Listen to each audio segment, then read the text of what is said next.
İnsanın özündə həm ibadətlərini şövqlə yerinə yetirməsində və həmçinin də insanlarla davranmasında şövqlü, belə deyək, mənəvi halının olmasına görə səbəblərdən birini qeyd elədik ki, o insanlara yaxşılıq eləsin.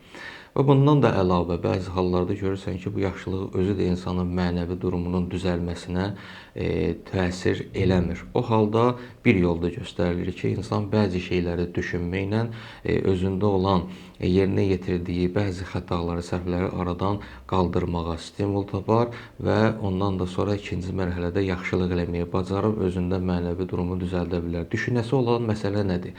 Bəzən insan öz axirəti barəsində, aqibəti barəsində, həmçinin qəbirdə tək qalması barəsində, qəbrinin sıxıntısı, sorğu-sualı, əziyyəti barəsində düşünməklə bəzi şeylərdən özünü çəkindirə bilər. Bu özü bir dəstəkdir insan üçün, bu düşüncə. Bunu düşünmək özü bir dəstəkdir insan üçün ki, mənəvi halının, durumunun düzəlməsinə görə. Həzrət Peyğəmbər sallallahu əleyhin dövründə bir gün cəmaət namazında elə namaz əsnasında bir cavan ah çəkdi və bayıldı, özündən getdi. Namazdan sonra Həzrət Peyğəmbər yaxınlaşdı. Həmin cavanın başını aldı dizinin üstünə. Onu ayıldandan sonra özünə gətirəndən sonra soruşdu ki, ey cavan, sənin nəsə bir xəstəliyin mi var? Dedi ki, ya Rasulallah, yox, heç bir xəstəliyim yoxdur, özüm də sağlamam. Sadəcə məni bu vəziyyətə salan sənin namazda oxuduğun surədir. Qariyə surəsini oxumuşdu Həzrət Peyğəmbər, qiyamət barəsindədir. Surənin bu yerinə çatanda həmin cavan özündən getdi, dözmədi. Həmin yerdə budur ki, يَوْمَ يَكُونُ النَّاسُ كَالْفَرَاشِ الْمَبْسُوسِ. O gün elə bir gündür ki, o günün vəhşətindən, dəhşətindən insanlar çəyirtkə dəstələri kimi ətrafa səpələnərlər.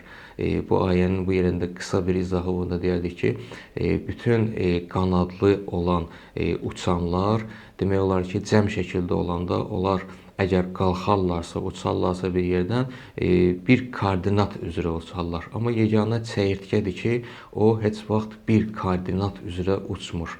Məsələn, gah qabağa tullanır, gah geri tullanır, gah sağa, gah sola tullanır. Bu da o çəyirtkənin xüsusiyyətidir. İndi baxın, əgər bir yerdə toplum bir cəm şəkildə olan bir çəyirtkə sürüsü olarsa, onlar görün, indi əgər tullanarsa, görün orada nə vəziyyət yaranar.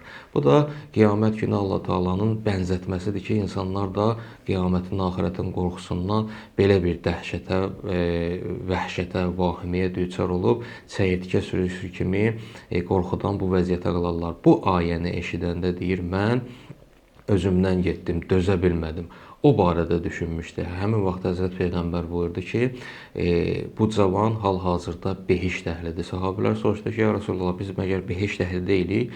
Dedi, siz behiştə gedəcəksiniz, amma hal-hazırda bu cavan behişt əhlidir. Çünki Quranda Allah Taala buyurur ki, وَلِمَنْ خَافَ مَقَامَ رَبِّهِ جَنَّتَانِ.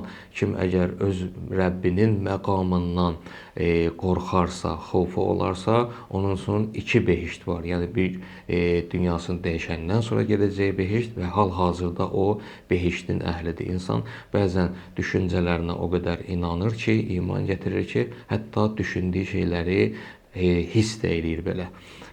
İnsan üçün də mənəvi halını düzəltməsi buna görə yaxşıdır ki, belə şeyləri düşünməklə və hətta hiss eləməklə insan öz mənəvi durumunu düzəldə bilər.